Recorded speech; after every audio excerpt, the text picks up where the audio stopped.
আমরা সকলেই পড়ি আউযু বিল্লাহি মিনাশ শাইতানির রাজীম বিসমিল্লাহির রাহমানির রাহিম ওয়ামা খালাকাতুল জিন্না ওয়াল ইনসা ইল্লা লিয়াবুদুন। ইরশাদ হচ্ছে, মহান আল্লাহ বলেন, আমি জিন এবং মানুষকে বানাইছি একমাত্র আমি আল্লাহর ইবাদতের উদ্দেশ্যে। সুবহানাল্লাহ বলেন। আল্লাহ রাব্বুল আলামিন জিন এবং মানুষকে বানাইছেন তার ইবাদতের জন্য। তবে মানুষকে আল্লাহ স্পেশাল একটা মর্যাদা দিয়েছেন। মর্যাদা হলো শ্রেষ্ঠত্বের মর্যাদা। জোরে বলুন না সুবহানাল্লাহ। আল্লাহ রাব্বুল আলামিন আমাদেরকে শুধু শ্রেষ্ঠত্বের মর্যাদাই দান করেন নাই, আল্লাহ আমাদেরকে সবচেয়ে সুন্দর করে বানাইছেন। কথা বলেন ঠিক কিনা? আল্লাহ তাআলা কোরআনুল কারীমের মধ্যে বলেন, ওয়াত-তিনি ওয়াজ-যাইতুনি ওয়া তুরি সিনিনা ওয়া হাদাল বালাদিল আমিন। আমি তিনের কসম করে বলতেছি, জয়তুনের কসম করে বলতেছি, সিনাই পর্বতের কসম করে বলতেছি, পবিত্র মক্কা নগরীর কসম করে বলতেছি, চারটা জিনিসের কসম করে বলতেছি। ও পৃথিবীর মানুষেরা শোনো, শোনো গো শোনো। লাকাদ খালাকনাল ইনসানা ফি আহসানি তাকওয়ীম। চারটা জিনিসের কসম করে বলতেছি, আমি আল্লাহ মানুষকে সবচেয়ে সুন্দর ও সুঠামো করে বানাইছি। জোরে বলুন সুবহানাল্লাহ। ওরে ভূমণ্ডল আর নবমণ্ডল করিয়া সৃজন, মানুষকে সবার উপর দিলেন পজিশন, সুখাদ্য দিছেন যত করিতে আহার, তাই প্রশংসা করছি সেই আল্লাহ তাআলার। জ্ঞান দিগনার শিল্পকলা আবিষ্কার আর যত, ইহার মধ্যে আছে খোদার দান যে অবিরত। ওরে মাটির মানুষ চন্দ্রে গেল কুদরতে যাহার, তাই প্রশংসা করছি সেই আল্লাহ তাআলার, তাই প্রশংসা করছি সেই আল্লাহ তাআলার। সাগর পাহাড় থেকে মানুষ আল্লাহ কত মনি, মাটির গর্ত চিরে মানুষ বাহির করলো খনি। ওরে দূর কে আজি নিকট করছি কুদরতে যাহার, তাই প্রশংসা করছি সেই আল্লাহ তাআলার, তাই প্রশংসা করছি সেই আল্লাহ তাআলার।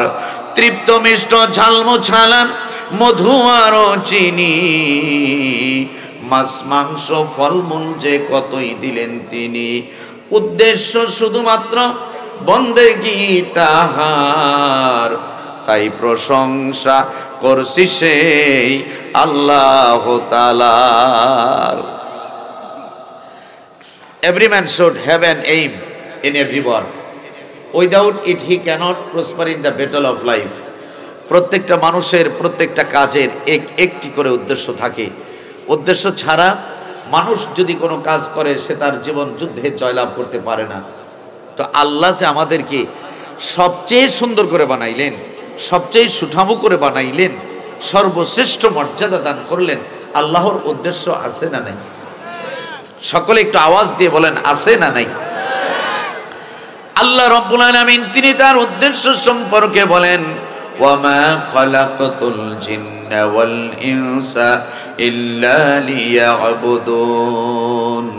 আমি জিন এবং মানুষকে বানাইছি একমাত্র আমি আল্লাহর ইবাদতের জন্য। বলুন না সুবহানাল্লাহ। সম্মানিত সুধী, সম্মানিত উপস্থিতি, আমরা মনে করি নামাজ পড়া ইবাদত, রোজা রাখা ইবাদত, হজ করা ইবাদত, যাকাত দেওয়া ইবাদত, তাসবিহ তাহলিল আদায় করা ইবাদত, এইগুলার মধ্যে ইবাদত সীমাবদ্ধ। আসলে ভাই তা নয়, তা নয়। মানব জীবনের সকল কর্মই হলো ইবাদত। জোরে সোরে বলি সুবহানাল্লাহ। মানব জীবনের সকল কর্মই ইবাদত। মানুষের জন্ম থেকে ইবাদত শুরু হয়ে যায়। ভাইরারে আমার, শুধু জন্ম নয়, জন্মের পূর্ব থেকেই তার ইবাদত শুরু হয়ে যায়। আল্লাহু আকবার। আল্লাহ তাআলা পবিত্র কালামে পাকের মধ্যে বলেন, ফালিয়ানজুরিল ইনসানু মিম্মা খুলিকা, খুলিকা মিম্মা দাফিক ইয়াখরুজু মিন বাইনিস সুলবি ওয়াত তারাইব। আল্লাহ তাআলা কালামে পাকের মধ্যে বলেন, ফালিয়ানজুরিল ইনসানু মিম্মা খুলিক, মানুষকে লক্ষ্য করা উচিত তাকে কোন বস্তু হইতে সৃষ্টি করা হয়েছে। খুলিকা মিম্মা দাফিক, তাকে সৃষ্টি করা হয়েছে সবেগে নির্গত এক ফোঁটা পানি হইতে। ইয়াখরুজু মিন বাইনিস সুলবি ওয়াত তারাইব, যা বের হয় পুরুষের মেরুদণ্ড এবং নারীর বক্ষ পাজরের মধ্যখান হইতে। বলুন না সুবহানাল্লাহ। এক ফোঁটা নাপাক পানি হইতে আল্লাহ আমাদেরকে বানাইছেন। কথা বলেন ঠিক কিনা? এই যে স্বামী স্ত্রীর মিলনের মাধ্যমে আল্লাহ মানুষ বানাইলেন, মা এবং বাবা তারা নিভৃতে মিলিত হয়েছে। মিলিত হওয়ার কারণেই বাবার ঐরস থেকে মায়ের ঐরসে সন্তান স্থান লাভ করেছে। কথা বলেন ঠিক কিনা? এই যে মা বাবার স্বামী স্ত্রী তারা দুইজন নিভৃতে মিলিত হয়েছে, মিলিত হওয়ার ইসলামিক বিধান আছে না নাই? আপনারা কি আমার কথা বুঝতে পারতেছেন? তাহলে একটু ভালো করে বলেন, মিলিত হওয়ার ইসলামিক বিধান আছে না নাই? আরো জোরে বলেন, আছে না নাই? আমার নবীজি মুহাম্মদুর রাসূলুল্লাহ সাল্লাল্লাহু আলাইহি ওয়াসাল্লাম বলেছেন, হে আবু হুরায়রা, যখন তুমি তোমার স্ত্রীর সাথে নিভৃতে মিলিত হইবে, আল্লাহর নাম নিয়ে মিলিত হইবে, বিসমিল্লাহির রহমানির রহিম বলে মিলিত হইবে। আবার মিলিত হওয়ার আরো দোয়া আছে, দোয়া পড়ে মিলিত হইবে। এইভাবে যদি আল্লাহর নাম নিয়ে মিলিত হও, যত সময় পার করবে তত সময় আল্লাহর ইবাদত বন্দিগিতে কাটাইয়া দিলে। আল্লাহর ইবাদত বন্দেগী কেমন ইবাদত? একটা মজার একটা হাদিস শুনে, এই হাদিসটা শুনলে হ্যাঁ ইয়াং জেনারেশন যারা আছে, যারা বিয়া করে নাই, ওদের বিয়া করবার মনে যাব। মনে করেন এই গাজীপুরে বৃষ্টি হচ্ছে, মুষলধারে বৃষ্টি হচ্ছে। এখন সারা বাংলাদেশের মানুষ মিলে বৃষ্টির ফোঁটা গুনতে পারবে? একটু আওয়াজ দিয়া বলেন, আরো আওয়াজ দিয়া বলেন। সারা পৃথিবীর মানুষ একত্রিত হয়ে বৃষ্টির ফোঁটা গুনতে পারবে? ভাইরারি আমার, সারা পৃথিবীর মানুষ একত্রিত হয়ে বৃষ্টির ফোঁটা গুনতে পারবে না, বৃষ্টির ফোঁটা গুনতে পারবে না। কিন্তু সারা পৃথিবীতে যদি বৃষ্টি হয়, এই বৃষ্টির ফোঁটা গোনার জন্য একটা ফেরেশতাই যথেষ্ট হয়ে যায়। আল্লাহর নবী বলেন, ও সাহাবীরা রে, সারা পৃথিবীর মধ্যে যদি বৃষ্টি হয়, এই বৃষ্টির ফোঁটা গোনার জন্য একটা ফেরেশতা যথেষ্ট হয়ে যায়। কিন্তু স্বামী স্ত্রী দুইজন যদি দিনদার হয়, স্বামী স্ত্রী দুইজন যদি মুত্তাকি হয়, পরহেজগার হয়, ইসলামিক বিধানে যদি তাদের মিলন হয়ে যায়, আল্লাহ তাআলা স্বামী স্ত্রীর উপর এতই রহমত নাজিল করেন যে ফেরেশতা সারা পৃথিবীর বৃষ্টির ফোঁটার হিসাব রাখতে পারে, কিন্তু ওই রহমতের হিসাব রাখতে পারে না। তাহলে এই হাদিস দ্বারা বোঝা যায় স্বামী স্ত্রী মিলন হলো ইবাদত, এবং সর্বোচ্চ মাপের একটা ইবাদত। কথা বলেন ঠিক কিনা? আমার নবী বলেন, হে আবু হুরায়রা, তুমি যখন স্ত্রীর সাথে মিলিত হইবে, আল্লাহর নাম নিয়ে যদি মিলিত হও, এই মিলিত হওয়ার কারণে স্ত্রীর গর্ভে যদি সন্তান চলে যায়, যতদিন পর্যন্ত সন্তান তার মায়ের গর্ভে থাকবে ততদিন পর্যন্ত তোমাদের উভয়ের অর্থাৎ স্বামী স্ত্রী উভয়ের ইবাদত হিসাবে গণ্য হবে এবং সন্তানের জন্য ইবাদত হিসাবে গণ্য হয়ে যাবে। এবার মায়ের পেট থেকে সন্তান দুনিয়ায় আগমন করলো, জন্মগ্রহণ করলাম। সন্তান যখন জন্মগ্রহণ করে, আমরা সন্তানের ডান কানে আজান দেই, বাম কানে ইকামাত দেই। কথা বলেন ঠিক কিনা? সন্তানের ডান কানে আজান, বাম কানে ইকামাত দেয়া হলো। ডান কানে আজান এবং বাম কানে ইকামাত দেওয়ার কারণে সন্তানটা যতদিন পর্যন্ত ভালো মন্দ না বুঝবে, ভালো মন্দ বুঝার বয়স পর্যন্ত এই সময়টা সন্তানের ইবাদত হিসাবে গণ্য হয়ে যাবে। আর আমরা আমাদের সন্তানের ইবাদত কেমনে করে ভাই? স্ত্রী হইছে টিভি খোর, স্বামী হইছে গাঞ্জাখোর। কথা কন। একটা মজার কথা বলি, ছোটকালে মুরব্বীরা তো টাস খেলতো, তো সিবাই সাবাই যাইয়া বইয়া বইয়া টাস খেলা দেখতাম। তখন তার মুলুবিয়া ছিলাম না, কথা বুঝেন নাই? তো আমরা তখন ছোট ছিলাম। তো টাস খেলার সময় একজনে আমাদের টাঙ্গাইলের ওইদিকে এরকম করতো, একজনে জোরে টাস বাড়ি মেরে কয় ডাবল, আর একজনে আরো জোরে বাড়ি মেরে কয় রেডবল।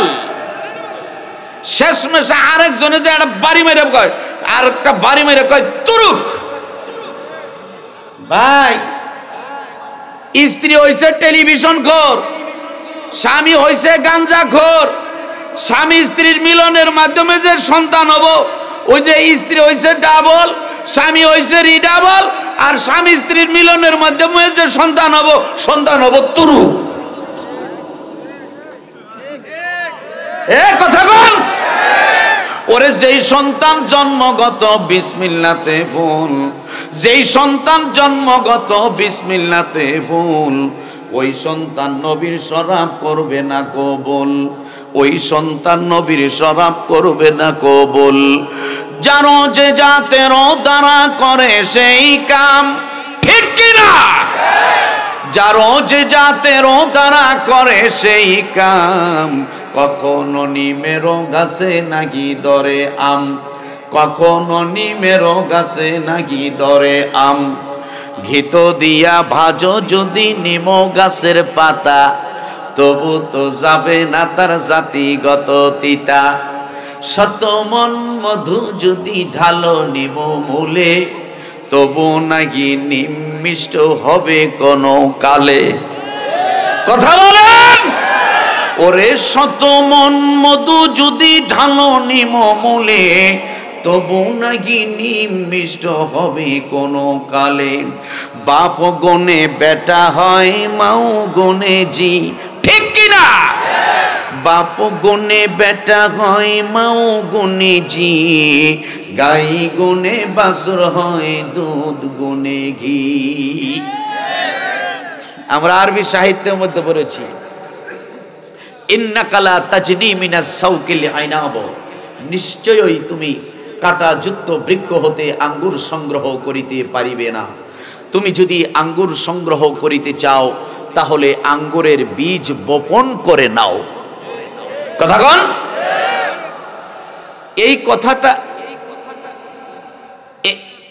এই কথাটার পাশাপাশি আরেকটা কথা, কুল্লু শাইইন ইয়ারজিউ ইলাল আসলিহি, অর্থাৎ প্রত্যেক বস্তুই তার মূলের দিকে ধাবিত হয়। আপনি যদি আঙ্গুর গাছের বীজ বপন করেন, সেখান থেকে আঙ্গুর গাছ হবে। কাঁটা গাছের বীজ বপন করলে কাঁটা গাছই হবে। কথা বলেন। সুতরাং বাবা মা যে মিলন হবে, এই বাবা মা দুইজন যদি ইসলামী নিয়ম মাফিক, ইসলামী নিয়ম মেনে তারা মিলিত হয়, বাবা মা দুইজন যদি দিনদার হয়, পরহেজগার হয়, তাহলে ওই বাবা মার মাধ্যমে যে সন্তান হবে, সন্তানটা সৎ আদর্শ চরিত্রবান হবে, সন্তানটাই আল্লাহর ওলি হয়ে যাবে। কথা বলেন ঠিক কিনা? ভাইরারি আমার, আমি আপনাদেরকে এটাই আজকে বুঝাবো, আমাদের জীবনের সব কর্ম ইবাদত। আল্লাহু আকবার। জীবনের সব কর্ম ইবাদত, এমনকি টয়লেট করাও ইবাদত। সুবহানাল্লাহ কোন? আরো জোরে।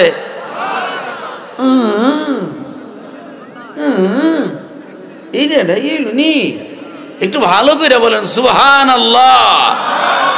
আরো জোরে বলেন সুবহানাল্লাহ। টয়লেট করা ইবাদত। টয়লেটের নিয়ম পদ্ধতি আছে না নাই? আওয়াজ দিয়া বলেন আছে না নাই? আল্লাহর নবী বলেন, যখন তোমরা টয়লেটে প্রবেশ করবে, আগে দিবে বাম পা, বাম পা দিয়ে দোয়া পড়বে, আল্লাহুম্মা ইন্নী আউযু বিকা মিনাল খুবুসি ওয়াল খাবায়েস। এই দোয়া পড়ে তুমি টয়লেটে প্রবেশ করবে। টয়লেটে প্রবেশ করে তুমি টয়লেট যতক্ষণ করবে, মনে করেন কিছু মানুষের টয়লেট 2-3 মিনিটেই হয়ে যায়, শরীর স্বাস্থ্য ভালো, শারীরিক অবস্থা ভালো। কিছু মানুষের রোগ হইল কষা রোগ, ওরা টয়লেটে গেলে আধা ঘন্টার মধ্যে আর ফুরায় না। কথা কন? তুমি যদি ইসলামিক নিয়ম পদ্ধতি মেনে টয়লেট করো গো, আধা ঘন্টা কেন 1 ঘন্টাও যদি বসে থাকো, 1 ঘন্টা তোমার ইবাদতে গণ্য হয়ে যাবে। আর আমরা টয়লেটে বসে বিড়ি খাই, আছে না নাই? এই কথা কন, আছে না নাই? ভাই গো, একটা কথা শুনাই, বিড়ির মাথায় আগুন ধরায় না? বিড়ির মাথায় আগুন ধরায় না? ধরাইলেন তো মাথা, মুখে দিলেন কি? এই বিড়ি খোরেরা, ভালো করে জোরে করে কও, ধরাইলো তো মাথা, মুখে দিলা কি? আবার কিছু মানুষ কয়, ও তো যেটা তুমি মুখে আনা হারো না, মুখে আনতেই তোমার শরম করে, এইটা যে তুমি মুখে দাও তোমার শরম করে না। হ্যাঁ, আবার কিছু আছে ওরা কয় কয় বিড়ি না খাইলে টয়লেট ক্লিয়ার হয় না রি। কথা কন? ওরা টয়লেটে বসে বিড়ি খায়, ওরা একসাথে দুইটা জিনিস মিক্সচার করিয়া করিয়া খায়। একটা হইল বিড়ির গন্ধ, আর একটা হইল গোয়ের গন্ধ। ঠিক কিনা? ভাইরা রে আমার, টয়লেটে বৈশা বিড়ি খাওয়া বন্ধ করো, সুন্নতি তরিকায় টয়লেট করো গো। সুন্নতি তরিকায় যদি টয়লেট করতে পারো, টয়লেট করাটাও তোমার ইবাদত হিসাবে গণ্য হয়ে যাবে। টয়লেট করে করে আপনি বের হইলেন, বের হওয়ার পরে আমার নবীর তরিকা হলো, আমার নবীর তরিকা হলো ওযু করা। কথা বলেন ঠিক কিনা? ওযু করলেন, ওযু করা অবস্থায় যদি আপনার মরণ হয়ে যায়, মৃত্যু তো যে কোনো সময়ই হতে পারে। কথা বলেন ঠিক কিনা? মরণেরই কথা মানুষ স্মরণ করোনা,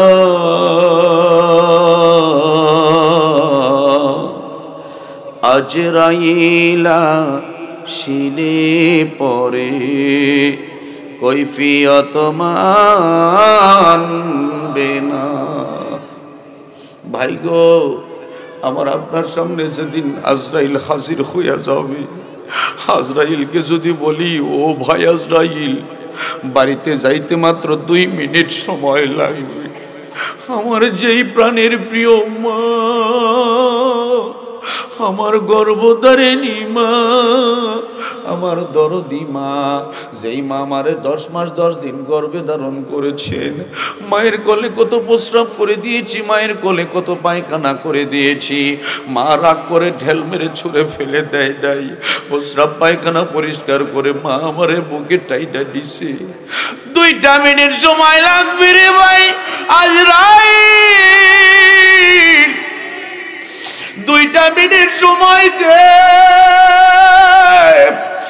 আমি আমার দরদের মারে জীবনের শেষবারের মতো দেখে নেই। আমার মায়ের কাছ থেকে একটা বারের জন্য ক্ষমা চেয়ে নেই, শেষবারের মতো ক্ষমা চেয়ে নেই। আজরাইল 2 মিনিট সময় দিবে না। আজরাইলকে যদি বলি আজরাইল 1টা মিনিট সময় দে, আজরাইল 1টা মিনিট সময় দিবে না। আজরাইলকে যদি বলি আজরাইল 30 সেকেন্ড সময় দে, কালেমা পড়ব রে আজরাইল 30টা সেকেন্ড সময় দে। 30 সেকেন্ড কেন, 1 সেকেন্ডও দিবে না। যখনই আপনার মৃত্যু লেখা আছে তখনই আপনার জান কবজ করে নেবেন। তাই তো আজরাইল প্রতিদিন মানুষদেরকে ডেকে ডেকে বলেন, খোদার বিকট সৃষ্টি আমি, মউত আমার নাম, ভবের লীলা শেষ করা হইল আমার কাম, ভবের খেলা শেষ করা হইল আমার কাম। পিতা মাতা হরণ করে ইয়াতিম করি সাও, সন্তানের হরণ করে কাদাই বাবা মাও, ভাই নিয়ে বহিন কাদাই বহিন নিয়ে ভাই, আমার ভীষণ সবল হতে রক্ষা কারো নাই। স্বামী ঘরে স্ত্রী কাদাই, স্ত্রী ঘরে স্বামী, সময় হলে তোমার নিকট হাজির হইব আমি। মওত কমাদুর সামজ মওত হায় হরদম করি,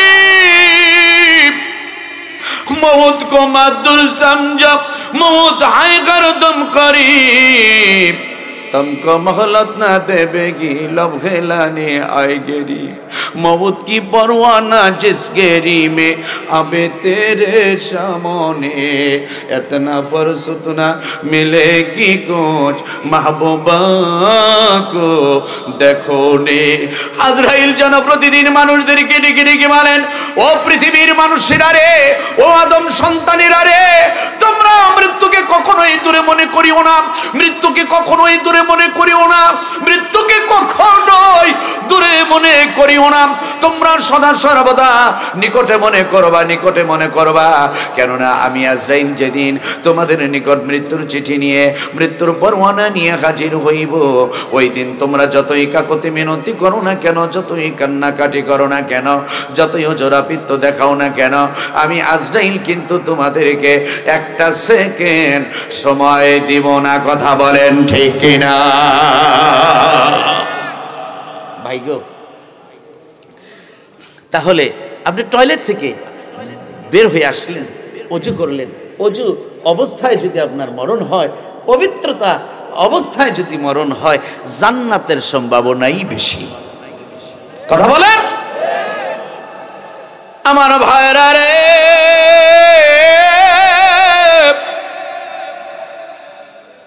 জমি চাষাবাদ করবেন, চাষাবাদ ও ইবাদত। সুবহানাল্লাহ বলবেন না?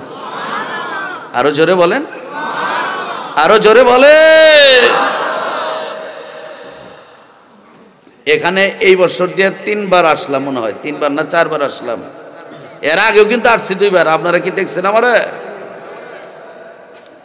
ইসহাক বিন নূর সাহেবের মাদ্রাসায়ও আমি 2 বার আসছি। আবার সামনে 16 তারিখ 18 তারিখ সালনা একটা, 18 তারিখ ওই যে আল হেরা মাদ্রাসায় আসতেছি ইনশাআল্লাহ। তো আমি ভাই যে ওয়াজ করি, এগুলা চোখে আঙ্গুল দিয়ে দেখায় দিয়ে ওয়াজ করি ভাই।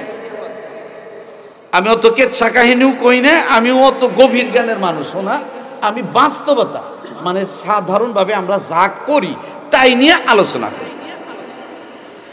আমার ভাইরা রে, জমি চাষ করা হলো ইবাদত।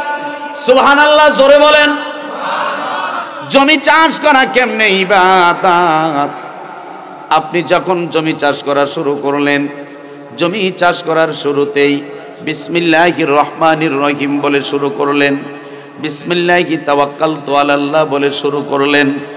এই যে আল্লাহর নাম নিয়ে শুরু করলেন, আপনার লাঙলের আঘাতে, আপনার ট্রাক্টরের আঘাতে, আপনার চাষাবাদের যন্ত্রের আঘাতে পোকামাকড় মরবে, কীটনাশক মরবে, যত কিছুই মরুক না কেন আল্লাহর নাম নিয়ে শুরু করার কারণে সব কিছু আল্লাহর রাস্তায় মারা যায়।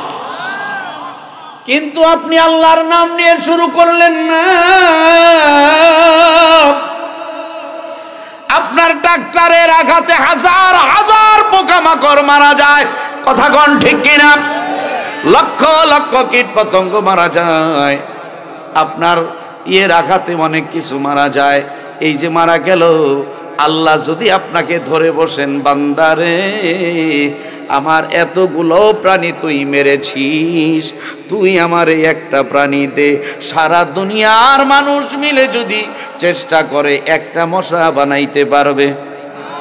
জোরে বলুন, পারবে? সুতরাং জমি চাষাবাদ করার সময় আল্লাহর নাম নেওয়ার দরকার আছে না নাই? আওয়াজ দিয়ে বলুন, আছে না নাই? আগে দেখতাম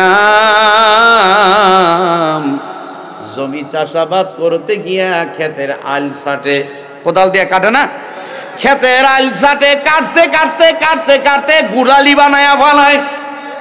ধনুক ধনুক তীর, ওই যে ধনুকই তো বলে নাকি আপনারা কি বলেন গাজীপুরের ভাষায়? বাঁকা গুলাল, গুলাল বানায়া ফেলায়। মানে কি? যে অন্যের জমি নিজের দখলে কিছু আনে। এইরকম শয়তান শ্রেণীর মানুষ আছে না নাই? আওয়াজ দিয়া বলেন, আছে না নাই? ভাইরে শোনো শোনো, তোমার জমিতে 20 মণ ধান হওয়ার কথা, কিন্তু তুমি অন্যের জমি নিজের দখলে আনার কারণে 20 মণ 10 কেজি হয়েছে। 10 কেজি হারাম সম্পদ, হারাম ধান তোমার 20 কেজির সাথে মিশ্রিত হওয়ার কারণে, 20 মণের সাথে মিশ্রিত হওয়ার কারণে তোমার এই 20 মণ ধানের অবস্থা কেমন হবে? একটা উদাহরণ দেই। মনে করেন 20 মণ দুধ, 10 সের প্রস্রাব, সোনা, গরুর তো সোনাই কয় নাকি কন? 20 মণ দুধের মধ্যে 10 সের সোনা দিলাম, খান যাব না গো? অনেকেই কথা কয় না, মনে তার আবার খাওয়ার পক্ষে আছে। এ ভাই, খাওয়া যাবে? 1 সের দিল, আধা সের 100 টাকা, 1 কাচ্চি, আধা কাচ্চি, 1 দুল্লি দিল। এরে জাল কইরা খাবো, খান যাব না? তাইলে ওই হালালের সাথে একটু হারাম মিশ্রিত হওয়ার কারণে পুরা খাবার হারাম। কথা বলেন। বীজগণিতের একটা সূত্র, প্লাসে মাইনাসে মাইনাস, প্লাসে মাইনাসে কি? আওয়াজ দিয়া বলেন, প্লাসে মাইনাসে, হালালে হারামে হারাম। কথা কন। সুতরাং এই ধানের খাবার খায়া, হারাম খাবার খায়া যত ইবাদত বন্দেগি করো না কেন, তোমার কোন ইবাদত বন্দেগি আল্লাহর দরবারে কবুল হবে না। নামাজের আরকান হাকাম হলো 13 ফরজ। কয় ফরজ? এই আওয়াজ দিয়ে কোন কয় ফরজ? নামাজের আরকান হাকাম হলো 13 ফরজ। শরীর পাক, কাপড় পাক, নামাজের জায়গা পাক, সতর ঢাকা, কেবলামুখী হওয়া, ওয়াক্ত মতো নামাজ পড়া, নামাজের নিয়াত করা। আমরা এইভাবে সন্ধে সন্ধে ছোটকালে ইমাম সাহেব হুজুরের কাছে মক্তবের মধ্যে পড়েছি। হ্যাঁ, ওটা কোনো অসুবিধা নেই ভাই, আর আপনি এটা টেনশন করেন না যে আমার মাহফিল তো লোক যাব। আপনারা কি যাবেন? কি গো ভাই, সোনার ভাইয়ের আমার, যাবেন? যাব না ইনশাআল্লাহ। নামাজের আরকান হাকাম হলো 13 ফরজ। 1 নাম্বার ফরজ হলো শরীর পাক। সুবহানাল্লাহ বলেন। 1 নাম্বার ফরজ হলো শরীর পাক। আপনি সুন্দর করে লাখ সাবান দিয়ে গোসল করলেন, ডব সাবান দিয়ে গোসল করলেন, অ্যারোমেটিক সাবান দিয়ে, কেয়ার সাবান দিয়ে গোসল করলেন, শরীর চকচকা হয়ে গেল। অথবা ওযু করলেন, শরীর আপনি বাহিরের অংশ পাক পবিত্র হয়ে গেল, ভিতরের অংশ পবিত্র করার দরকার আছে না নাই? আওয়াজ দিয়ে বলুন, আছে না নাই? আপনি সুদের টাকা খেয়ে, আপনি ঘুষের টাকা দিয়ে চাউল টাউল, আটা, মরিচ, মাছ মাংস কিনে খেয়ে, আপনি হারাম খাবার খেয়ে আপনার শরীরে রক্ত হয়েছে, আপনার রক্ত হারাম।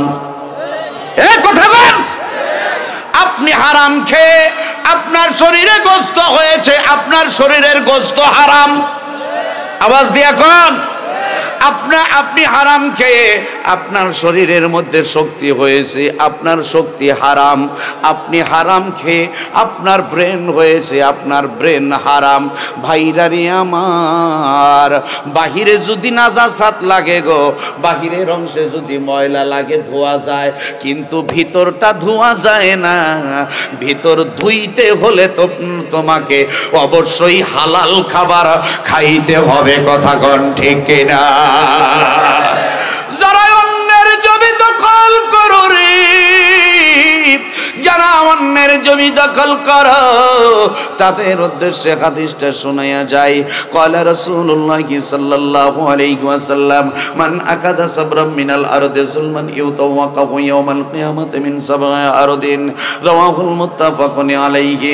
আল্লাহর নবী মুহাম্মদুর রাসূলুল্লাহ সাল্লাল্লাহু আলাইহি ওয়াসাল্লাম বলেছেন, কোন ব্যক্তি যদি কারো এক বিঘত পরিমাণ জায়গা অন্যায়ভাবে দখল করে নেয়, আধা হাত পরিমাণ জায়গা অন্যায়ভাবে দখল করে নেয়, ইউতাওয়াকাহু ইয়াওমাল কিয়ামাতি মিন সাবঈ আরদিন, হাসরের মাঠে বিচারের পর ওই মানুষটার উপরে 7 তবক জমিনের ভারত দিয়া দিবেন। বলুন না নাউজুবিল্লাহ।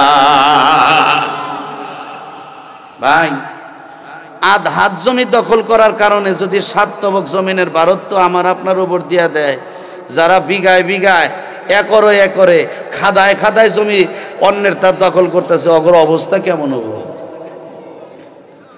হ্যাঁ, দখল করে পরের জমি, সম্পদের পাহাড় গড়লা তুমি। ওরে 3.5 হাত কবরেতে থাকবা একা পরি, কার লাগিয়া কান্দ দিবারাতি, ও মন আমার কার লাগিয়া কান্দ দিবারাতি। তাহলে অন্যের জমি দখল করা যাবে? একটু আওয়াজ দিয়ে বলুন। অন্যের সম্পদ গ্রাস করা যাবে? হালাল খাবার খাওয়ার দরকার আছে না নাই? জোরে বলুন, দরকার আছে না নাই? তাহলে জমি চাষ করব কার বিধানে? আওয়াজ দিয়ে বলুন, কার বিধানে? আপনি বাজার করতে যাবেন রে ভাই, বাজার করারও ইসলামের বিধান পদ্ধতি আছে না নাই? আওয়াজ দিয়ে বলুন, আছে না নাই? বাজার করারও ইসলামের নিয়ম পদ্ধতি আছে। আপনি লাউ কিনবেন, লাউয়ের তরকারি খাইতে স্বাদ কম না বেশি? এই কথা কন, কম না বেশি? লাউ দিয়া টাকি মাছ দিয়া, লাউ দিয়া বোয়াল মাছ দিয়া হয় রে সব, ঠিক কি না? আমার নবী সহি হাদিস থেকে বলছি ভাই, আমার নবীজি সাল্লাল্লাহু আলাইহি সাল্লাম তিনি যত তরকারি পছন্দ করতেন তার মধ্যে সবচেয়ে বেশি লাউয়ের তরকারি পছন্দ করতেন। বলুন না সুবহানাল্লাহ। আপনি যখন বাজারে যাবেন, বাজারে যাওয়ার সময়, বাজারে যাওয়ার পরে আপনি লাউ কিনবেন, কেনার আগে একটু নিয়তটা করে নেন, নবী আমার লাউ খাওয়া পছন্দ করতেন, তাই আমি লাউ খাওয়া পছন্দ করি, তাই আমি লাউ কিনবো। 50 টাকা দিয়ে একটি লাউ কিনলেন, এই 50টা টাকা আল্লাহর রাস্তায় ব্যয় করলে যত সওয়াব, তত পরিমাণ সওয়াব আল্লাহ আপনার আমল নামায় দান করে দিবেন। জোরে বলেন।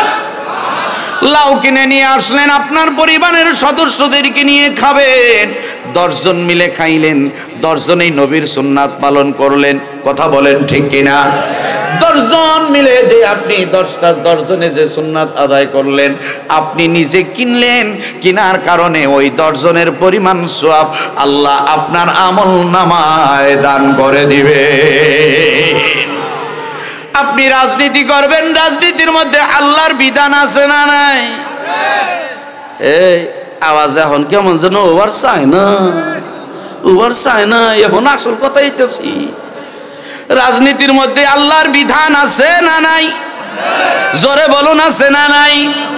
সর্বযুগের সর্বকালের সর্বশ্রেষ্ঠ মহামানব নবী মুহাম্মদুর রাসূলুল্লাহ সাল্লাল্লাহু আলাইহি ওয়াসাল্লাম তিনি রাষ্ট্রপ্রধান ছিলেন 10 বছর। সুবহানাল্লাহ বলেন। নবীজি সাল্লাল্লাহু আলাইহি ওয়াসাল্লাম তিনি 10 বছর রাষ্ট্রপ্রধান ছিলেন। নবীজির ইন্তিকালের পর রাষ্ট্রপ্রধান হলেন হযরত আবু বকর। নবীজির 1 নম্বর সাহাবী যার নাম হলো আবু বকর। হযরত আবু বকরের কত সম্মান, কত মর্যাদা। একদিন আম্মা জান আয়েশা সিদ্দিকা রাদিয়াল্লাহু তাআলা আনহা এবং আমার নবীজি সাল্লাল্লাহু আলাইহি ওয়াসাল্লাম দুইজন খোলা আকাশের নিচে দাঁড়িয়ে আছেন। এক পর্যায়ে আম্মা জান আয়েশা সিদ্দিকা বললেন, ওগো নবীজি, এই যে আকাশে অসংখ্য তারা দেখা যায়, তারার মেলা দেখা যায় গো নবীজি, এই তারার পরিমাণ নেক কি কারো আমল নামায় আছে নাকি? আমার নবী বললেন, আয়েশা রে, এই তারা কেন, তারার চাইতেও বেশি পরিমাণ নেক আল্লাহ আমার ওমরের আমল নামায় দান করে দিয়েছে। হযরত আয়েশা রাদিয়াল্লাহু তাআলা আনহা তার মনের আশা ছিল তার বাবার কথা বলবেন, হযরত আবু বকরের কথা বলবেন, কিন্তু হযরত আয়েশার কাছে যখন নবীজি হযরত ওমরের কথা বললেন, হযরত আয়েশা সিদ্দিকা রাদিয়াল্লাহু তাআলা আনহা তার মুখটা একটু মলিন হয়ে গেল। আমার নবী বললেন, হে আয়েশা রে, আবু বকর, আমি যেদিন হিজরত করলাম ওই দিন আল্লাহ তাআলা আবু বকরের আমল নামায় যে নেক দান করেছেন, সারা দুনিয়ার মানুষের নেক আমলগুলা যদি এক পাল্লায় রাখা হয় আর আমার আবু বকরের নেক আমল যদি ওই এক পাল্লায় রাখা হয়, এক রাত্রির নেক আমল যদি এক পাল্লায় রাখা হয়, তাহলে আমার আবু বকরের আমল নামার পাল্লা ভারী হয়ে যাবে। হযরত আবু বকর রাদিয়াল্লাহু তাআলা আনহু তিনি এত দামি একজন মানুষ ছিলেন। হযরত আবু বকর তিনি রাষ্ট্রপ্রধান ছিলেন, কথা কোন ঠিক কিনা? নবীজি সাল্লাল্লাহু আলাইহি ওয়াসাল্লাম তার 2 নম্বর খলিফা হযরত ওমর রাদিয়াল্লাহু তাআলা আনহু, যার সম্পর্কে আমার নবীজি সাল্লাল্লাহু আলাইহি ওয়াসাল্লাম বলেছেন, আমার পরে যদি আর কোন নবী হইতো, আল্লাহ তাআলা যদি কোন নবী পাঠাইতেন, তাহলে তিনি হইতেন হযরত ওমর। সুবহানাল্লাহ। সেই ওমর ইসলামের দ্বিতীয় খলিফা ওমর, তিনি ছিলেন রাষ্ট্রপ্রধান। শুধু রাষ্ট্রপ্রধানই ছিলেন না, তিনি ছিলেন অর্ধ পৃথিবীর বাদশা, কথা বলেন ঠিক কিনা? হযরতে ওসমান তিনি ছিলেন রাষ্ট্রপ্রধান, হযরতে আলী তিনি ছিলেন রাষ্ট্রপ্রধান। এর দ্বারা প্রমাণ হয় মুসলিম উম্মতের মধ্যে যারা পরহেজগার হবে, যারা দিনদার হবে, যারা মুত্তাকি হবে, যাদের মধ্যে কোরআনের জ্ঞান থাকবে, তারাই হবে রাষ্ট্রপ্রধান। কি হবে? নামাজ রোজা ইমানদারির বড়াই করে যদি সেই খোদার কোরআন নরদমাতে থাকে পড়ে। এ কথা কোন? কি হবে?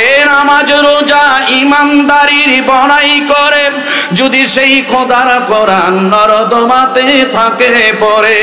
মসজিদের কোণে বসে জিকির যত কর কষে, মসজিদের কোণে বসে জিকির যত কর কষে, এভাবে যায় না পাওয়া আল্লাহকে। কি হবে? আলেম নামের ইমাম সেজে সমাজেতে সত্য কথা উচ্চ স্বরে যদি পারো না বলিতে।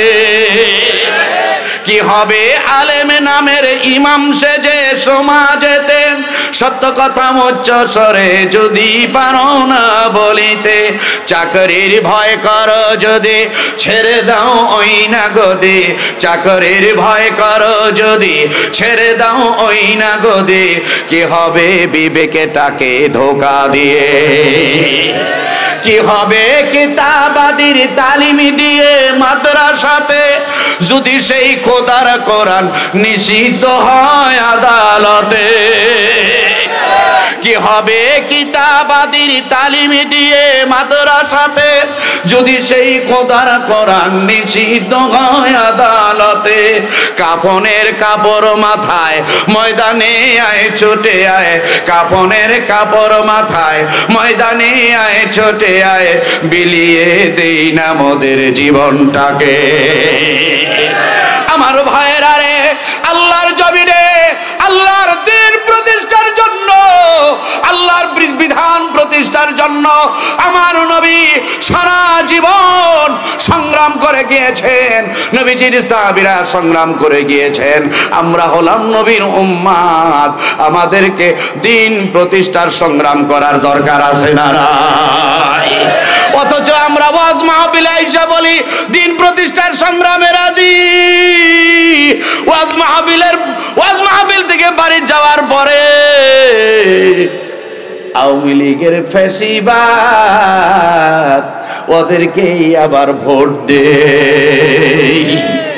কথা কন, এটা শুধু আওয়ামী লীগ না রে ভাই, আমার ভাইরা। এই বাংলাদেশের মধ্যে রাজনীতি, আমি রাজনীতি কোনো আলাপ করতেছি না ভাই, কিন্তু কোরআনের আলোচনা করতেছি। কিসের আলোচনা? ছাত্র সংগঠন, ছাত্র দল আছে, ছাত্র সংগঠন আছে, বিভিন্ন ছাত্র সংগঠন আছে না গো ভাই? কথা কন, আছে না? জাহাঙ্গীরনগর বিশ্ববিদ্যালয়ে 2002 সালে এক ছাত্রলীগের যে সাধারণ সম্পাদক, সেক্রেটারি, যার নাম হলো মানিক, 100 জন শিক্ষার্থী 100 জন মেয়ের সাথে জোরপূর্বক 100 জন মেয়েকে ধর্ষণ করার পরে জাহাঙ্গীরনগর বিশ্ববিদ্যালয়ে মিষ্টি বিলাইছিল, সেঞ্চুরি পালন করছিল, যার দরুন তার নাম দিছিল সেঞ্চুরি মানিক। কথা কন, এই সেঞ্চুরি মানিক মার্কা ছাত্ররা হয় সোনার ছেলে। আর যারা কোরআন পড়ে, হাদিস পড়ে, দ্বীনের পথে মানুষকে ডাকে, কল্যাণের পথে মানুষকে ডাকে, তাদেরকে বানানো হয় জঙ্গি। যেই দল এই রকম ধরনের জঙ্গি বানায় আদর্শবানদেরকে, আর